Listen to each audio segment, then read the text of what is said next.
You are listening to The Overwhelmed Brain. Today's episode is brought to you by Storyworth. This is a treasure that will show someone special in your life just how special they are. Go to storyworth.com/brain and get $20 off the gift of their life. I'll take two.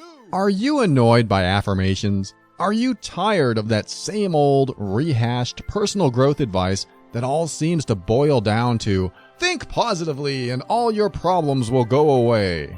If affirmations feel like lies and positive thinking feels like denial, then I want you to get ready. The Overwhelmed Brain is here to help you create the life you want now.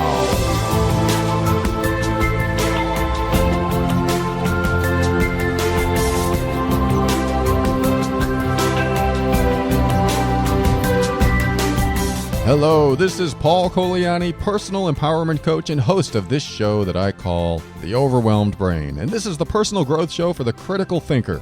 On every episode, we'll talk about practical, down-to-earth steps to help you improve your mood and keep you sane in this powerful journey we call life. I want to help you bridge the gap between your emotions and reason, causing you to discover why you do the things you do and what you can do to reach higher levels of happiness and lower levels of stress and overwhelm. Everything I talk about on this show should not be mistaken for actual medical advice or treatment and is intended to be for informational and educational purposes only. Always consult a physician before making any changes to your medical treatment. And aside from all that disclaimer stuff, what you will find here is an increase in your emotional intelligence, a strengthening of your self-worth and self-esteem, the motivation to be your authentic self, and the forward momentum to help you learn, heal, grow, and evolve. All right, first segment. We're going to get into something that might be a little hard for you to hear or listen to, especially if you're in a relationship and you're not sure what's going on in your relationship. Like, do I want to stick around? Do I want this relationship to work out? Am I fully invested in this relationship? Do I want to invest more time and energy and maybe even money into this relationship? Or is it time to call it quits? That's a good question. I think many of my relationships, it was probably time to call it quits much earlier than it ended. And I never did that. I never called it quits. I wanted the relationship to last regardless of dysfunction, regardless of the problems that it had, regardless of how I felt. Like, I might go every day feeling like this relationship could be so much more, but I'm going to stick it out because I'm loyal, I'm dedicated. I would never leave this person, even though both of us may be unhappy. Of course, I wouldn't know if they were unhappy. I just tried harder and tried harder to make them happy. I was always doing what I could to make my partner happy. What can I do for you now? What can I do for you now? I'm a person of service. I'm always trying to show them that I love them in every way possible, instead of express how I really feel or honor myself when they have needs and I haven't even met my own needs. And there were times when the relationships that I was in got, I don't want to say stale, but affected. They became a little more dysfunctional, a little less happy, a little less emotionally connected. I mean, I remember one relationship I had where I just turned into an analytical machine because connecting with my emotions meant connecting with the part of me that wasn't happy. Have you ever felt that way? Connecting with a part of yourself that isn't happy, so you decide to turn into an analytical robot and just go through the motions every day, and hopefully the other person decides to leave.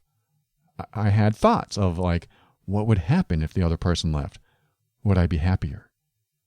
And so, my mom did this for 40 years with my stepfather. She's like, I'm just waiting for the day he leaves. I'm just waiting until he leaves so I can be happy. And of course, the rest of the family is like, Mom, why don't you just leave? Why don't you just call it quits? I mean, they didn't use that terminology, but that's what I'm talking about today in this segment is, when is it time to call it quits? At what point do you go, this isn't working. We need to do something different. Now, that doesn't mean you just have to end it. That means you talk about it. That means you go, hey, this isn't working. Let's go to counseling. Let's listen to the overwhelmed brain. Let's do something different because what we're doing now isn't working. Because I'm unhappy and you're unhappy. Or one of us is unhappy and you're thrilled. That happens too. You have one person that's very unhappy and the other person that's absolutely fine. Nothing wrong with that person. Nothing wrong on that side. But all the stress and emotional pain and maybe some emotional wounds caused by some of the stuff that happened in the relationship, or even from past relationships or childhood, all these emotional wounds that are flaring up, and now you're in pain and the other person's happy, or you're happy and the other person's in pain, or a combination of, so many complex variables here.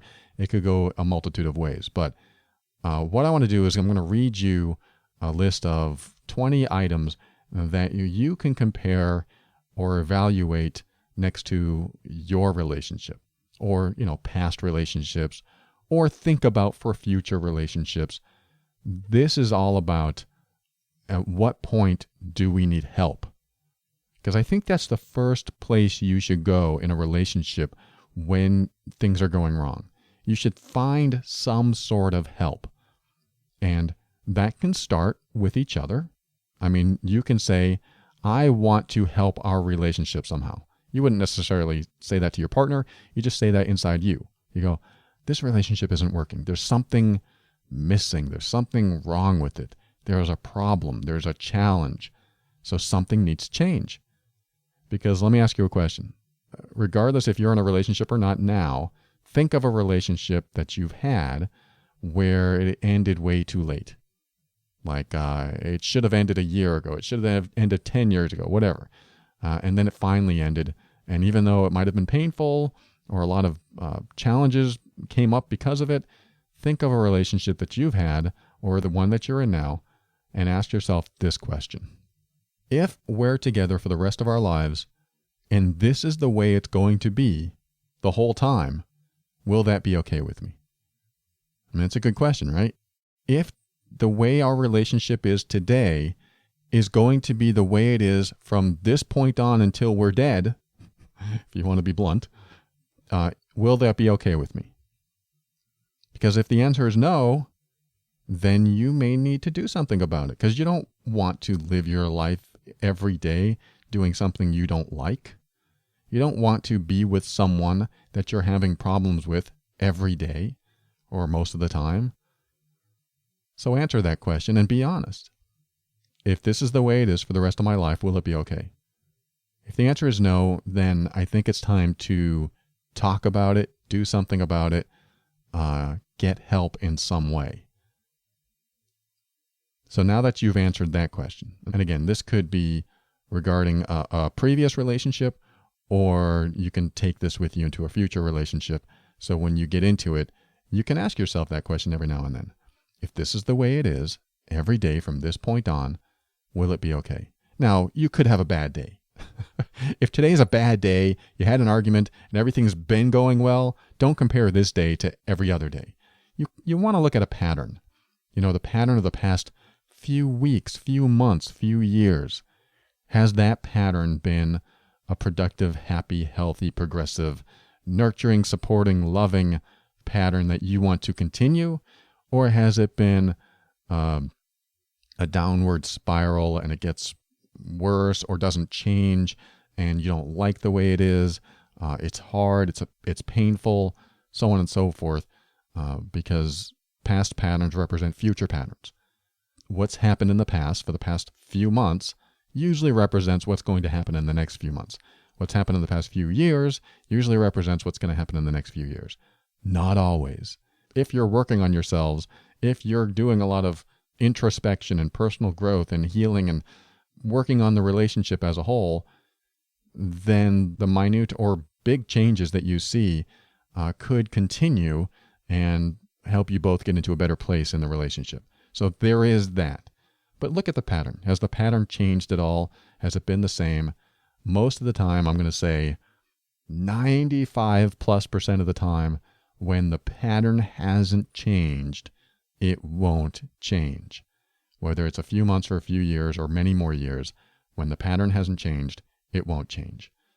I have clients that I work with that continue to work on their relationship, and over the past year or two have noticed significant improvements in their relationship. And I look at their pattern of the past and notice that their past behaviors are no longer repeating. Because I kind of catch those behaviors and say, what you're doing here is causing a problem in the relationship. It is not supporting the relationship. It's not supporting the bigger picture, your overall happiness, your overall support, loving and nurturing of each other, your overall supporting of each other's paths. When that is not prevalent in the relationship, then we need to work on that and fix that. So when I see patterns that don't change, then we might have to dig a little further and find out exactly what's going on. And that's when it comes back to old emotional wounds, a lot of the times from childhood. So without further ado, what I'm going to do is read you these 20 things that might indicate that it's time to either call it quits or talk about it, work on it, try to fix it. Talking about it is the number one thing, of course. I mean, if you're listening to this show as a couple, then these 20 indications, I guess you could call them, would be excellent conversation starters. Like the first one, you have values that you're not in alignment with, and maybe even completely opposite. Talk about a good conversation starter. One's Democrat, one's Republican. One's pro-life, one's pro-choice. I mean, these are probably deep values that you hold true to you and your partner holds true to them, and they may be immovable in those values or unchangeable or not open-minded enough to accept your values. And if that's the case, that's such a big, deep-level thing that you may never meet in the middle, and it will always be a point of contention. This person loves the hot, dry desert air of Arizona, and the other person loves the cold, humid winter air of Canada or something. And this could be a deep-level thing that one person will always be unhappy because you never decide on a good place to live. And, if that's a problem, that's probably going to continue being a problem until one of you comes to an acceptance that, hey, it's all right, I can get used to the climate, the environment, so on and so forth. So again, let's start this, and maybe you can compare what's going on in your life to these 20 signs that it might be time to call it quits.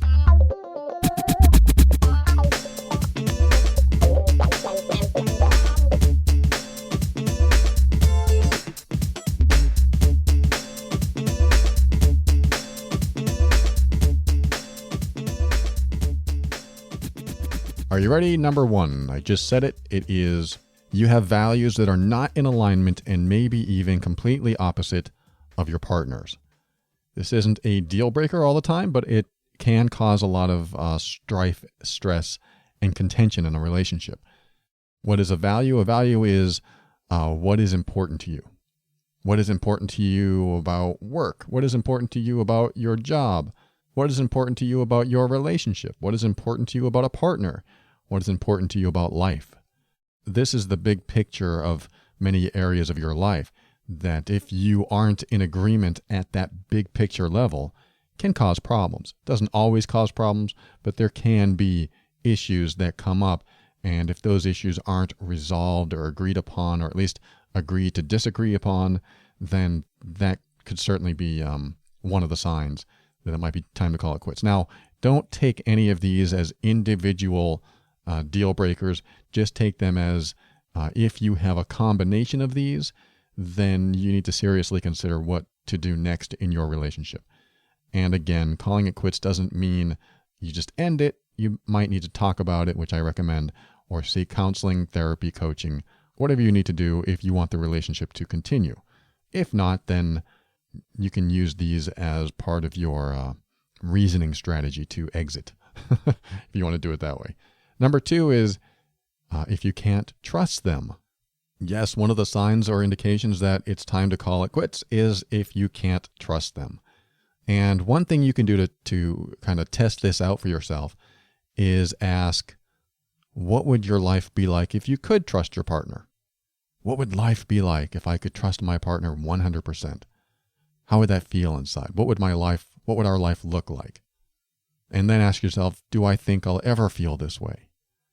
Because if you don't think you'll ever feel that way, of 100% trust in your partner, or at least 99%, some big number, it should be big number, then it might be time to consider another step.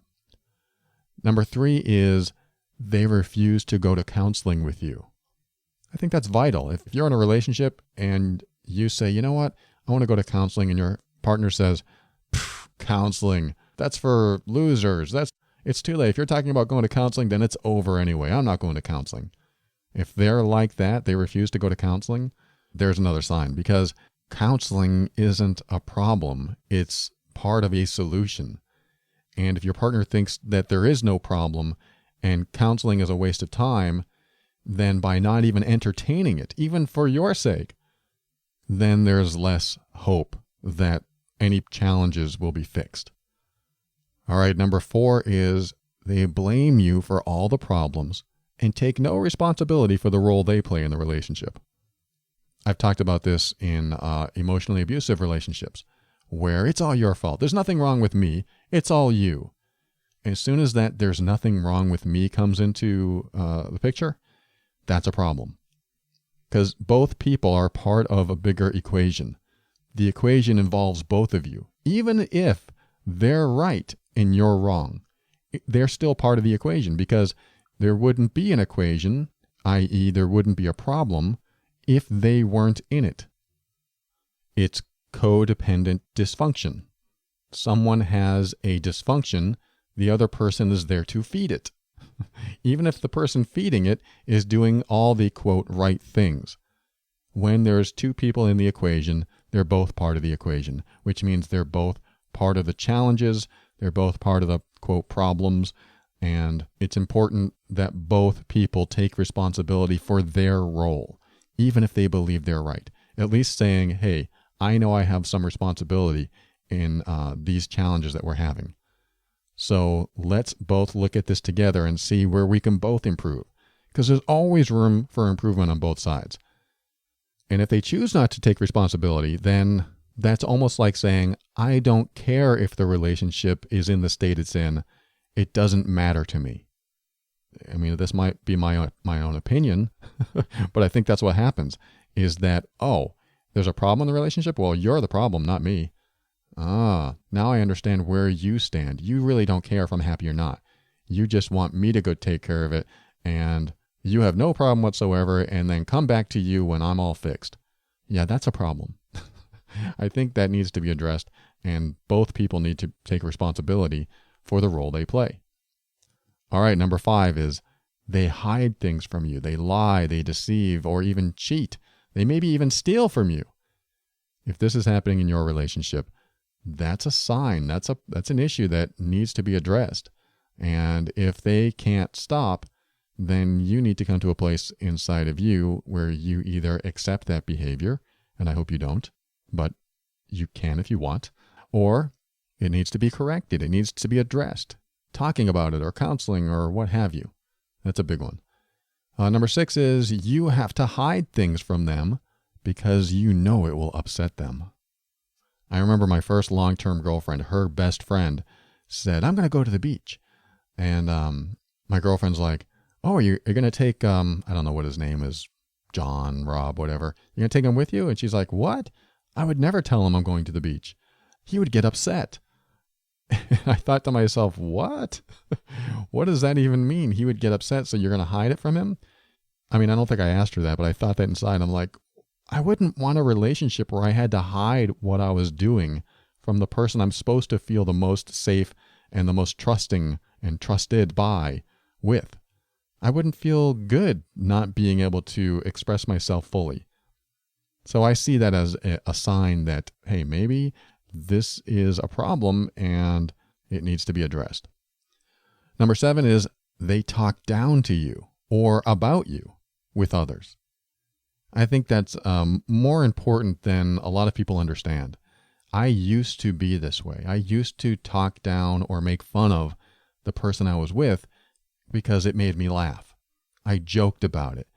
And when I met my wife and I started doing that, she was really offended. She really took offense to some of the things I was saying.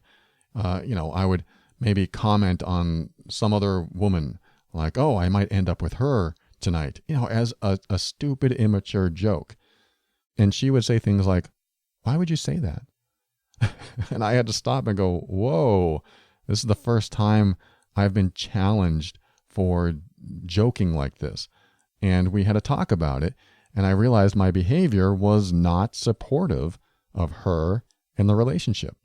So I figured out what I was doing. It took that wake-up call for me to go, oh, I'm putting someone I love down. And it was almost a passive-aggressive way to do it. So if I had any upset in me about what was going on in our lives, I might say something stupid like that. And she would feel it. But my girlfriends in the past never really said anything. They just do whatever they did. Maybe they mentioned something passive-aggressively to me later on because they were ticked off about the joke I made about them or something like that.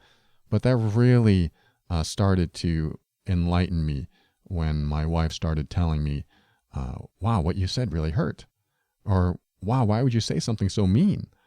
And I didn't realize it was mean. It was just like that childhood humor that I brought into my adult relationships that really wasn't functional. It was dysfunctional. So that's number 7. Number 8 is they get easily jealous and they want to track your every move. Or you get easily jealous and you want to track every move. That's another characteristic that I had in many of my relationships, is that I got jealous. I didn't want my girlfriend to leave the house without me. I didn't want her to go out with her friends without me. I just felt like I needed to be with them all the time. And I would get jealous if anybody took her time, which takes time away from me. That's a problem. That gets old fast, and that will wear the person down. And if you're not able to overcome that, heal from that, or if they're not able to overcome that or heal from that, that becomes a bigger issue and will not go away and will lead to the downfall of the relationship.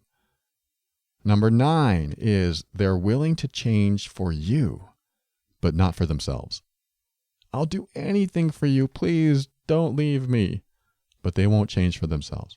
When they change for themselves, that's when self-realization, self-empowerment, self-enlightenment comes along. When they change for you, as soon as you're not in the picture anymore, they go back to the way they were. And that's so vital because that puts all the pressure on you to always be there for them to continue being the way you want them to be, if that made any sense. But the idea is, if they pursue it on their own and you like the changes you see, that's long lasting. Those are the kind of changes that stick. Self-initiated change is the most powerful change because then it's not reliant on someone else to be there or not to be there. Like I have one client who has made a lot of changes in his life, and his partner is noticing these changes, and she's like, wow, maybe I don't want to leave this relationship, or maybe I want to think twice about it, because he initiated those changes in himself, knowing that, hey, that's taking responsibility, isn't it? This is something I need to do for me. This is something that if I don't take care of this, it's going to appear in any relationship that I'm in. So I need to take care of this. This is something I need to improve in myself.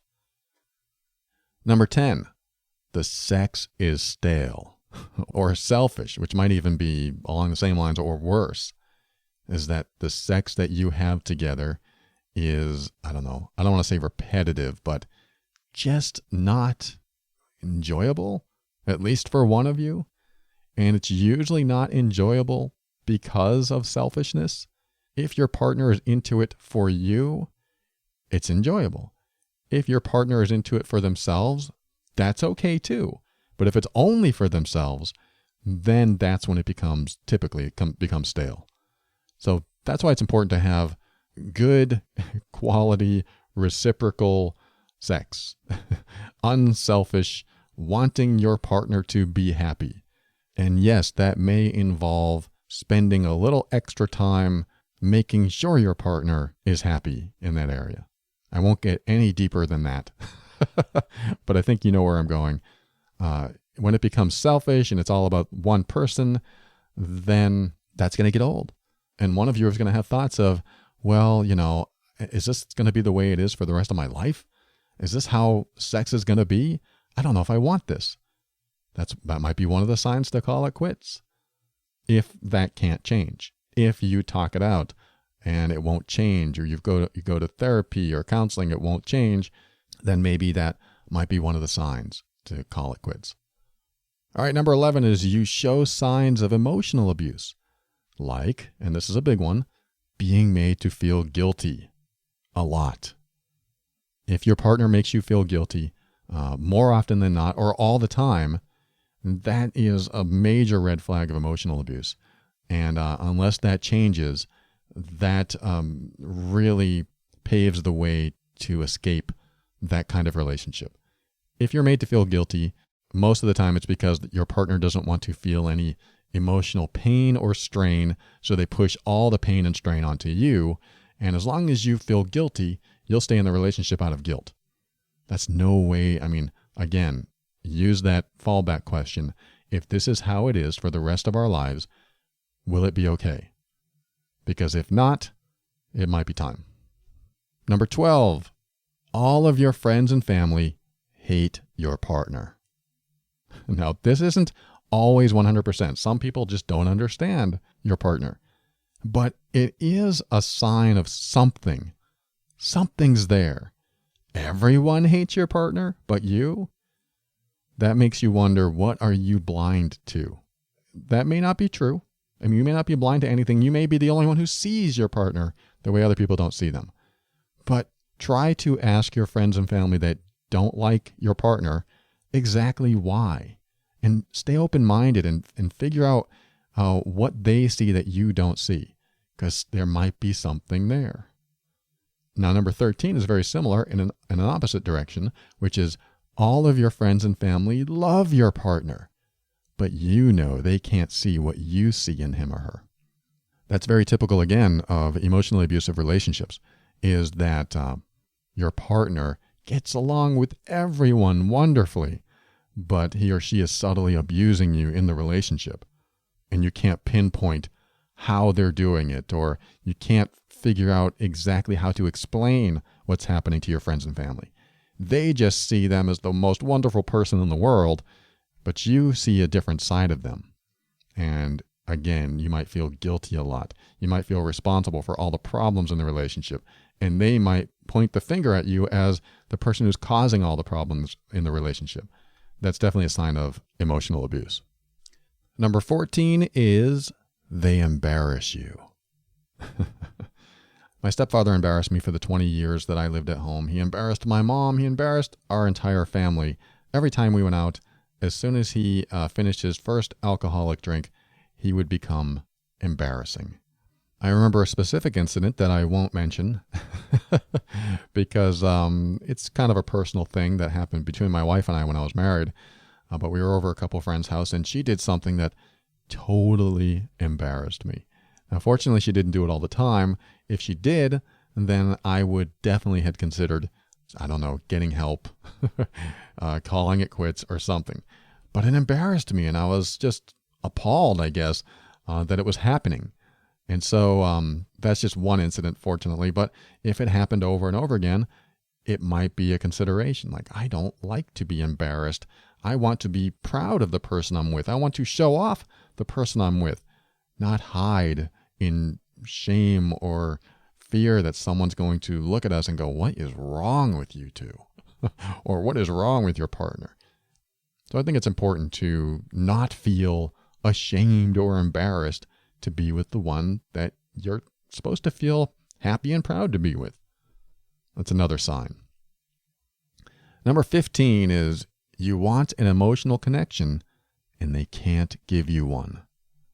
This is a massive problem. I've seen this over and over again with many couples where one is more emotional, and the other one is like an analytical machine, like I mentioned earlier, is that when I turned into that analytical machine because I didn't want to deal with my emotions, it was a lot easier to go through life. However, because we're emotional creatures by design, that doesn't really promote a healthy, long-lasting relationship. So if you have someone in your life that wants that emotional connection, but you're rigid, and you're going to talk about your emotions analytically, and you'll say things like, well, one can feel hurt and sad. One can do this. One can feel the pain of breaking up. And you're talking almost in third person, so disconnected from emotions that the other person just can't relate to you because they're using I feel statements. I feel so in love with you, or I feel so much pain because you can't connect with me. When you're on polar opposites like that, that just doesn't work. I mean, I've never seen that work. And almost always the emotionally disconnected person kind of has to come back and meet the emotional person somewhere in the middle, because the emotional person's already there. He or she is already trying to connect at the emotional level, but the emotionally disconnected person, for whatever reason, they're emotionally disconnected, whether it's pain from the past or they weren't allowed to express their emotions or whatever, they have trouble connecting with the emotional person because they don't want to express or feel what's going on inside of them, or a multitude of reasons why that could happen. But that's just a warning sign. That can be discussed, that can be talked about, and hopefully you can meet somewhere in the middle at that emotional level so that you can have a relationship. Otherwise, where's the intimacy? Where's the true bonding that can take place? You don't want just a relationship of convenience. Well, it's convenient to have my partner around. They do the dishes. They do the laundry. They make me dinner when I get home. I'm using a man's voice, but they could be any voice. But the idea is that you want to connect at that deeper emotional level. And, some people have a hard time doing that. And that's why self-initiated counseling, helping yourself, therapy, whatever, is a good way to go to understand why I can't connect with these emotions. There's nothing wrong with you if that's the case. It's just, it typically starts off as a protective mechanism or a conditioned response from childhood. Okay, we're getting down to the last 4. Number 17, you feel as if you have to convince yourself that your partner or your relationship is good for you. Now, this is a little tricky one, but I've heard people talk about their partner and say things like, well, I love my partner. He's right for me. He's the one I married, and that's the one I'm going to stick with. I love him. To me, that sounds like you're just trying to convince yourself.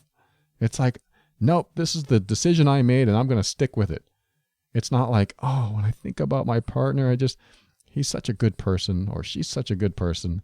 She's kind in every way. She just wants me to be happy.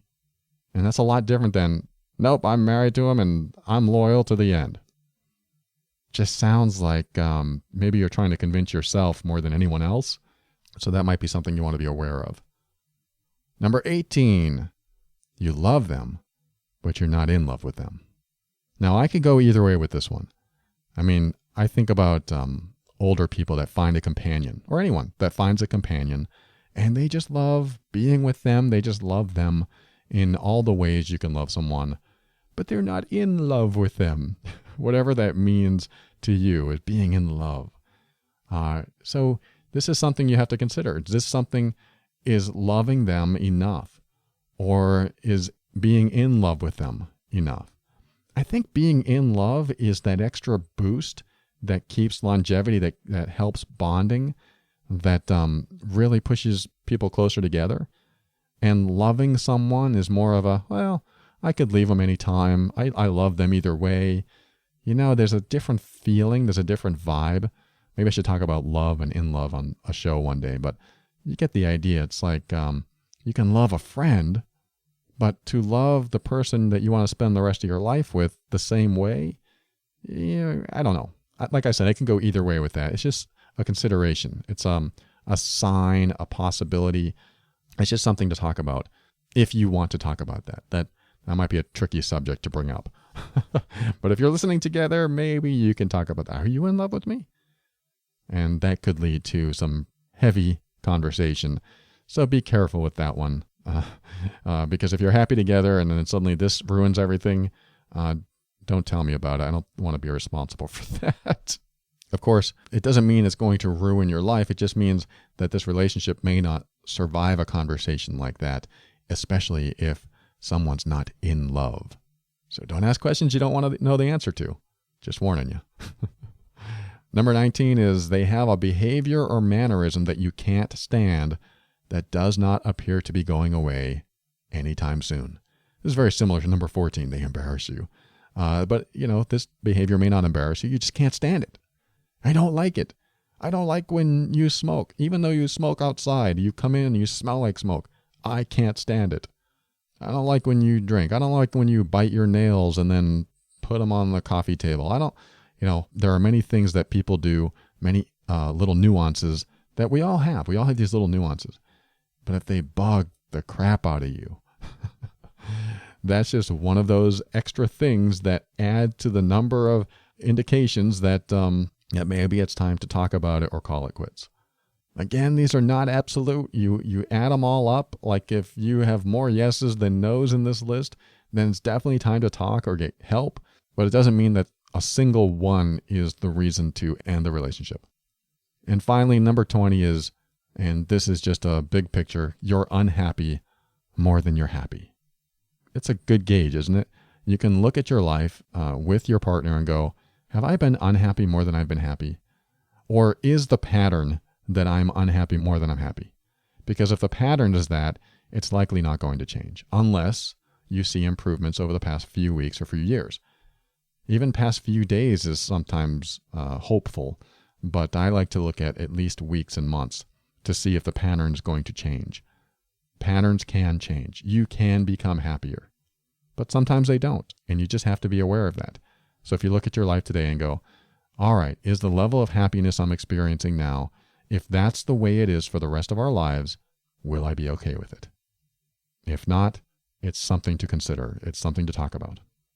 Or if yes, and there's a lot of other yeses from this list I just read, then it's time to do something about it. It's time to take bigger steps to either save your relationship or plan an exit strategy. I hate to sound so cold, but that's kind of what happens. You plan your exit strategy because you probably want to go without making too much of a dramatic thoroughfare out of it. You don't want to hurt people's feelings, or I don't know, maybe you do. But the idea is just to honor yourself, honor the relationship, do the best you can for the relationship. Be the best you can for the relationship, for your partner. And if you're unable to bring that in, or they're unable to bring their best qualities into the relationship, or their best qualities aren't enough, that's when it's time to get help, talk about it, or call it quits. Kind of a cold subject to talk about, but we got to talk about the cold subjects every now and then, because sometimes you're in a situation that maybe you do want to change and you needed the right impetus, the right information to do so. And change can be very good. Sometimes it's not fun to go through, but the lessons learned along the way that you can take into every situation in the future are huge. We'll be right back, and I'll read an email for the Ask Paul segment coming up.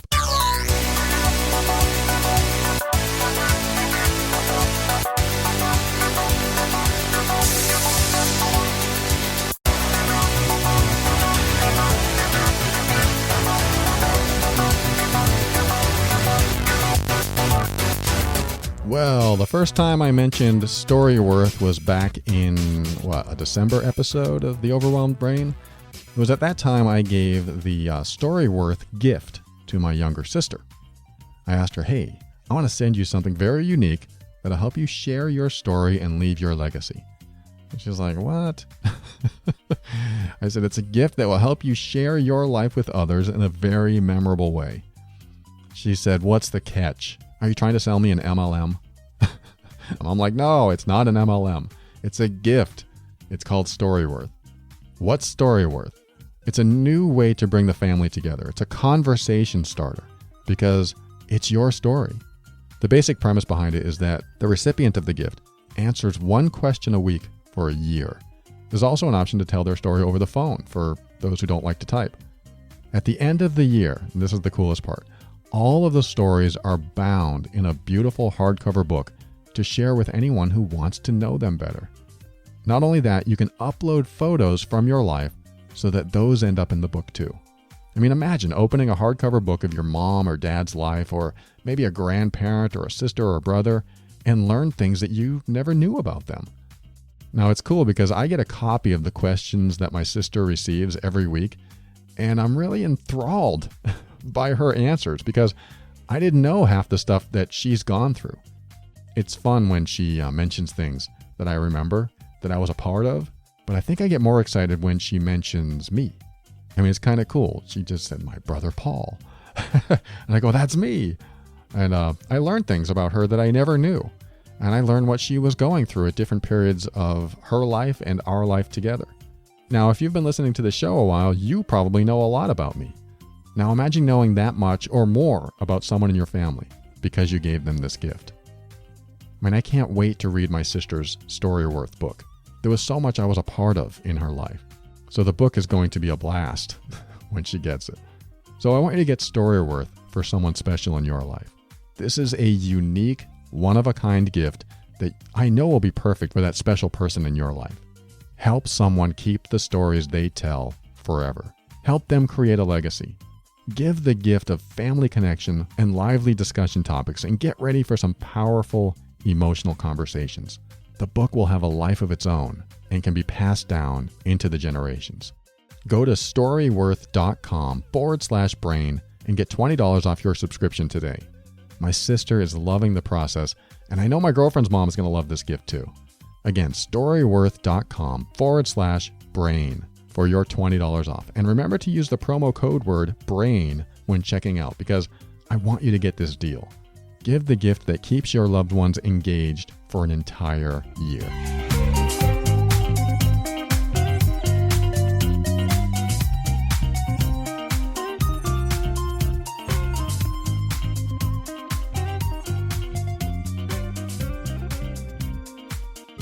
Welcome back to Ask Paul. This is where I read a listener email on the air and do my best to help them through a challenge. We don't have much time left, so I'm just going to read through this very quickly and then give you my assessment. I mean, it's an important topic, don't get me wrong. It definitely deserves some attention. But the gist of the email is this woman wrote to me, I'm going to call her Sandy, and Sandy says that her brother has become quite reliant on her over the years. And she's become more of a mom than their mom could be because she passed away some time ago. So her brother has become dependent on her and sees her as the parental role model that he didn't have as a child. So they're both adults now, and she has her own kids, her own place, and her brother's lived with her in the past, and he wants to do it again. But she's starting to reject some of the things that he wants because it's infringing on her lifestyle. She wants him to be more independent.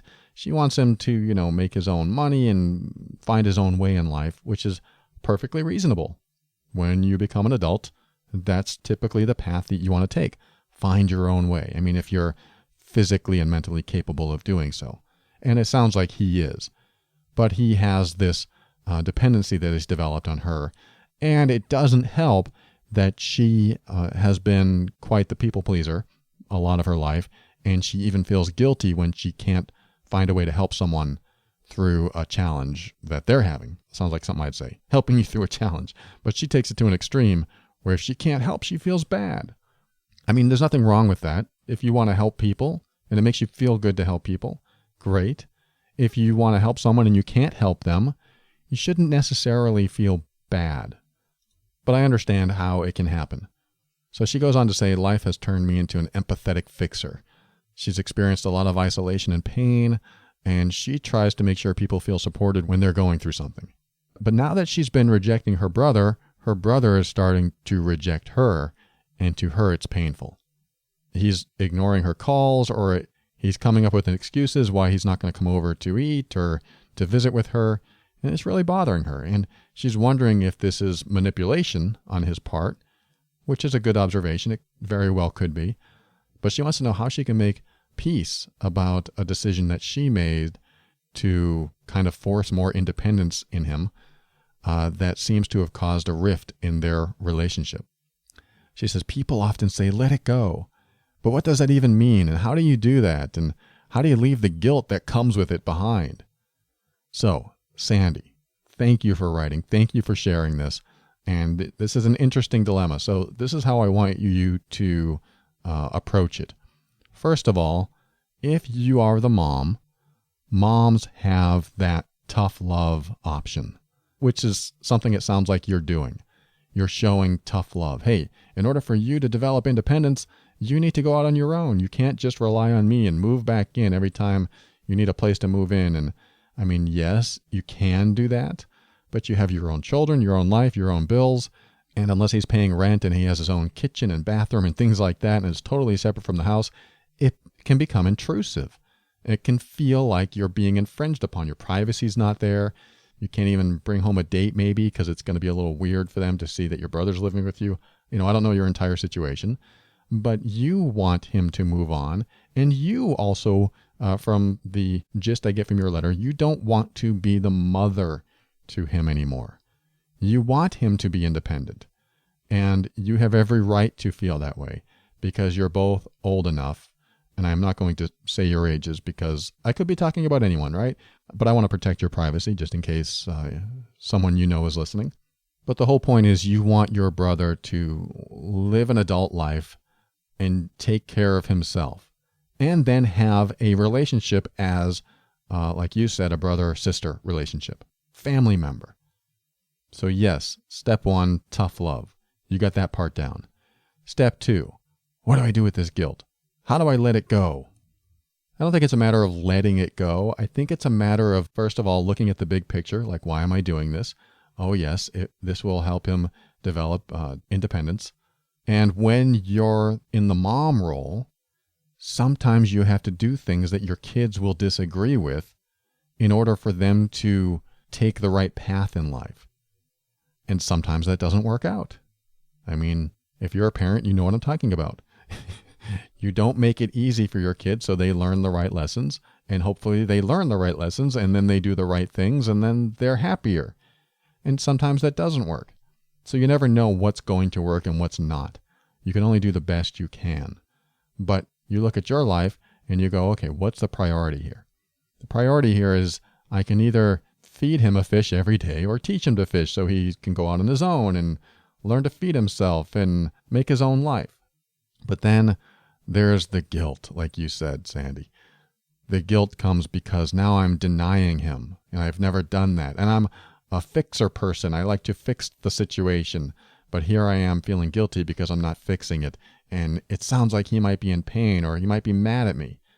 Well, I don't know if I said this recently on a patron episode or a regular episode, but the idea of wanting to help someone that might be displaying some sort of dysfunction, like a reliance on you as a mom figure instead of a connection with you as a sister. If you feed into that and stay the mom figure, it continues to be a detriment to him and you. It continues to feed into the system that kept him where he was. That's the tough love aspect of letting this go. That's what it means to let it go, is to go, if I continue doing what I was doing, I'm actually harming him. I'm actually harming our relationship. I'm actually creating a scenario that will cause us both to be unhappy eventually. Because eventually you'll get so fed up with it and you'll explode. And he'll be like, what is wrong with you? I thought we were getting along great. You provide me a room, you provide me food and shelter. Everything is good on my side. What's wrong with you? So you came up with the tough decisions that you've had to make in order to allow him to find his independence. So now he goes out into the world and it's tough for him and he's learning the hard way. Like, oh, it's just so much easier to come back to the nest and stay at the nest where I'm protected and I'm safe. And that's where the guilt comes in. It's like, I know I can protect him. I know he can feel safe. But are you going to do that for the rest of your life? No. I mean, you know this. I'm not saying anything that you don't know. You've made the decision that this is how it has to be. So here's what you do with the guilt. When you are compassionate for someone's plight, then you do everything you can for their best interest, and at the same time honor yourself in the process. Because you can look at someone's life and love them for who they are and be compassionate for their plight, for their situation, and want to see them succeed and help them out in ways that you can until you're helping them out too much, when it's no longer compassion because it turns into enabling. You don't want compassion to turn into enabling. So this is how the guilt starts to diminish, is that you feel good that you're not enabling him. Now, that doesn't eradicate the guilt completely, or it might for you, I don't know. But when I try that on, I don't feel it eradicating the guilt completely. The guilt comes with, I've always helped him. I mean, this is where I go with it. I've always helped him, and now he's reaching out for help, and I'm not there to help. What does that make me? What kind of person am I that won't help my little brother? When I try that on, yeah, that's harder. That does hurt. That does feel like, wow, I must be doing something wrong. I must be doing something bad. Where I go with that is direct honesty. I go to a place of, I don't want you to be dependent on me. You're old enough. You're an adult now. I want to love you as my brother, not my son. I want us to be friends, to hang out together. I want to go over your house and chat and eat, and you can come over my house and chat and eat, and we both have our own separate lives that we can share with each other. But I don't want to create a dependency where you're relying on me every time you get into trouble, because that makes me feel like you don't respect me and my family and my personal space. It makes me feel like you don't care. And he might respond, what do you mean I don't care? Of course I care. I love you more than anything. Which you could respond, then why wouldn't you honor me honoring my family? Why wouldn't you honor my request, my wishes, and realize that I'm doing what's best for me, yet I still love you, and I still want you to succeed, and I'll do everything I can to help you become more independent so you don't have to rely on anyone. I want you to have a good life and have you as my brother. Because I'm willing to bet that some of the guilt that you feel is some unspoken stuff. Some of the stuff that you won't say to him, that you think might hurt him. And instead of risking hurting him, you choose to repress it in yourself and hurt yourself. So you feel guilty. You carry it with you. And as long as it's never expressed, you will always feel that bad feeling, that guilt, or anything else that's in there. But becoming direct, saying, I don't want you living with me because I can't afford you. Or I don't want you living with me because as a mom, I have to take care of my own kids and I want to be your sister, not your mom. I'm already a mom. And if he is manipulating you, he will say things like, well, if you were really my sister, you would do this. I mean, that's a classic manipulation technique. If you really loved me, you would do this. If you really cared about me, you would do this. And it's possible he's using that. And manipulators will often make you feel guilty, like I was talking about in the last segment. They use guilt, especially with emotionally sensitive people like yourself. They use that against you. They use your kindness and generosity and compassion against you, because if you feel guilty enough, you'll eventually submit to their demands. What prevents them from continuing that dysfunction is when you stop giving into their demands, and now they have to face themselves. Now they have to either adapt to their environment instead of making their environment or you adapt to them, or they're going to make someone else conform. They might have to, unfortunately, emotionally abuse someone else to meet their needs instead of meeting their own needs. So your brother does have some healing to do, and it may involve a vacation away from each other. It may involve a hiatus where you don't see each other, but you always have the door open for that sisterly love that you can offer. Sisterly love is a lot different than motherly love. I mean, for the most part, that's how it works. Sisters and brothers hopefully get along as friends, except they're close friends, they're blood, they're family, but mom and dad are different entities. And it's unfortunate that your mom died at a young age and he didn't have that motherly role model, but a good mom will teach independence. And maybe his independence should have been taught a long time ago, and maybe you couldn't do that. Maybe you've been fixing for so long and wanting to help him for so long that he got used to it. Because I guarantee you, someone who's used to someone else serving them all the time and fixing their problems and cleaning their life up is going to be damn used to it and does not want it to end. And that's an unfortunate reality, is that once you get used to that lifestyle, you don't want it to end. And you're going to do anything you can to keep it, even if that means guilting you so that they can get it back. Because eventually, if you had never considered this, you would eventually give in to your own guilt and say, all right, you can move back in, but only temporarily. And you know as well as I do that temporarily doesn't work until some miracle comes along and he finds someone that he's in love with, and then he moves out again, and then you're changing the locks. Don't come back. It's really hard to do business with family.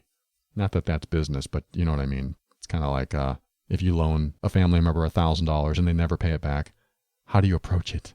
How do you keep saying, hey, you owe me this money without affecting the relationship? It usually affects the relationship. Money between family, giving up a part of your home can feel like a violation, can hurt family ties. All of that stuff can definitely affect relationships.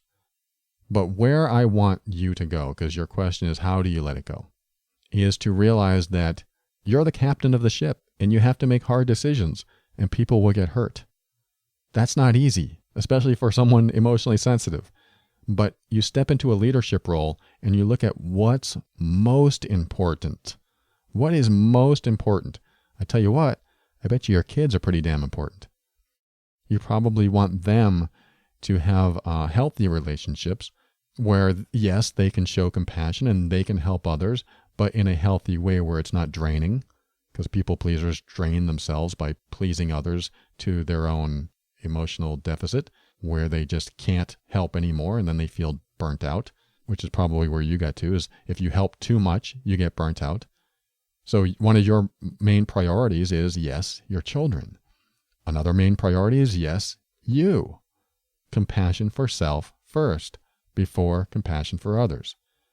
And anyone who loves you and wants you to be happy will honor you honoring yourself, will honor you wanting compassion for yourself first. That doesn't mean he doesn't love you. That doesn't mean he doesn't honor you. It just means that this is the stance you go inside of you, so that when the conversation comes up, you might have to say, don't you support me making my own choices? Or is this really about you and you don't really care about the choices I make? I mean, you don't have to say it that way and you don't have to say those words, but this is the kind of bigger picture that I want you to keep in mind, is that someone who really cares about you is going to honor your choices. So that big picture is, hey, do you really care about me? And the answer you'll probably get is, of course I care. I just need help. And that's when you remember the ship that you're steering, that has your kids, that has your house, that has your life. And you realize, hey, I can steer this ship back over the waterfall and hope we survive. Or I can stay on course and show him some tough love with a little lifeboat or something. I mean, this is a very similar thing that I did with one of my family members who wanted to borrow money. I lovingly said no. And I said that I loved her very much. And I wanted to keep the relationship that we had without involving money. It was hard. I felt bad. She tried to make me feel a little guilty when I wouldn't give it to her. But it's what I established. You have to establish a precedent. You have to let the other person know, this is where I stand. Will you support me in that? If they say, no, I will not support you, then that is their choice. If that person will not support you, then some of the guilt can be alleviated then too, because now you know where they stand. If they're like, no, my needs are more important than yours, now you know where they stand. It may not be easy to hear because they may say something like that. I mean, probably not those words, but at least you know where they stand, and that helps you make easier decisions. Wow, if that's where you stand, then I guess you really don't care about me, my family, my needs. I mean, that's a little harsh, but you get the idea. So, Sandy, I would see this as not a rejection, but a game. Because that's the game that people play. When somebody wants you to feel bad, wants you to feel guilty, it's because they're trying to have their needs met by you. They don't want to find another way to meet their needs. They want to drain you and make you feel bad for not meeting their needs. That's tough for an emotionally sensitive person to deal with because it's all about the exploitation of your emotions. And it may not even be intentional. He may not even know he's doing it. He just feels down and he really lays it on so that maybe you'll feel so bad for him that you'll finally give in. But giving in is what exacerbates and repeats the cycle and the pattern, and he never gets anywhere. So what do? From this point on, you stay his sister. You show up with an apple pie. You say, I miss you. I want to have a relationship with you. And then when he brings up, I just want to live with you again, you stand firm saying, no, I don't want that for us. I want to have a brother. I want to be your best friend. I want to hang out together. But I don't want this to be a dependent relationship where you depend on me for your basic needs. This is not how it is anymore. We're growing up. You're an adult. I'm an adult. This is the kind of relationship I want. And if he rejects you at that point, I don't want to have a relationship with you because you're a big meanie. Then you still show up as that loving, kind person you are and as the sister that you want to be. Because he might try to play this game a few times, but if you keep showing up with that proverbial apple pie, whatever that is, hey, I just wanted to stop by. I was in the neighborhood, wanted to see how you're doing. I'm okay, I'm down. Well, I'm here if you ever want to talk, because I'm your sister. Establish that precedent. Establish who you are and who you want to stay and be in your relationship with him. If that's never established, then the guilt will stem from all these other feelings of holding back, of everything unspoken. But once it's out there, the ball is in his court. He will have the option. He will have the choice to make, to want to have a relationship with his sister and not his surrogate mother. I hope this helps you, Sandy. Thank you so much for writing. Send me an update. I want to know what happens. And thanks for listening to another episode of The Overwhelmed Brain. We'll be right back. I'll thank some people and say some closing words right after this.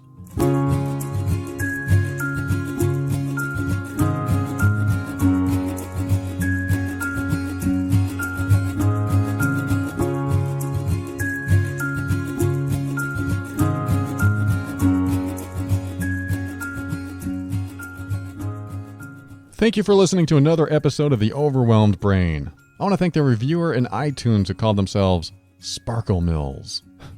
I appreciate that review. Thank you so much. And I want to thank Storyworth. Go to storyworth.com/brain and get $20 off the gift of someone's life. Their stories deserve to be told and bound in a beautiful hardcover book. Visit storyworth.com/brain and use the code word BRAIN when checking out for that discount. I also want to thank members of the TOB Patron Program. You know, this show is sort of like a NPR in the sense that it's listener supported. And there's even more TOB at patron.theoverwhelmedbrain.com if you become a member of the Patron Program. Not only is that a great way to show how much you value the show, but you get episodes you've never heard and worksheets you've never seen, and even email coaching where you can reach out anytime, share your challenge with me, and get my insights and opinions faster than I answer any other email in my inbox. Visit patron.theoverwhelmedbrain.com today for a lot more TOB and a chance to say thank you. And whether you're a patron or not, I want to thank you if you've purchased the Overwhelmed Brain book. It's the A to Z of self-empowerment. I tell you how to get there, no matter where you are in life. And when you're buying the book, use the Amazon link at the website theoverwhelmedbrain.com. The Amazon link is the easiest way to give back, so if you're not into that whole patron thingy, Just use the Amazon link every time you shop. Thank you to those that do this already. You know who you are. Your shopping habits are making a difference. Thank you. And finally, a big thank you to Kevin MacLeod of Incompetech.com for some of the music transitions in The Overwhelmed Brain. And my closing words, I'm going to tell you all about the meaning of life. Except maybe in a way that you've probably not heard before. I was just talking to a client regarding this a few days ago, where, you know how sometimes life gets to a point where it just doesn't have much purpose left. I mean, have you ever felt this way? What am I doing with my life? Where is my life going? What's the point? I've felt this way several times in my life, where I just go, what's the point? And I've come to the conclusion that meaning and purpose come to your life when you define the boundaries of your life. Now, hear me out.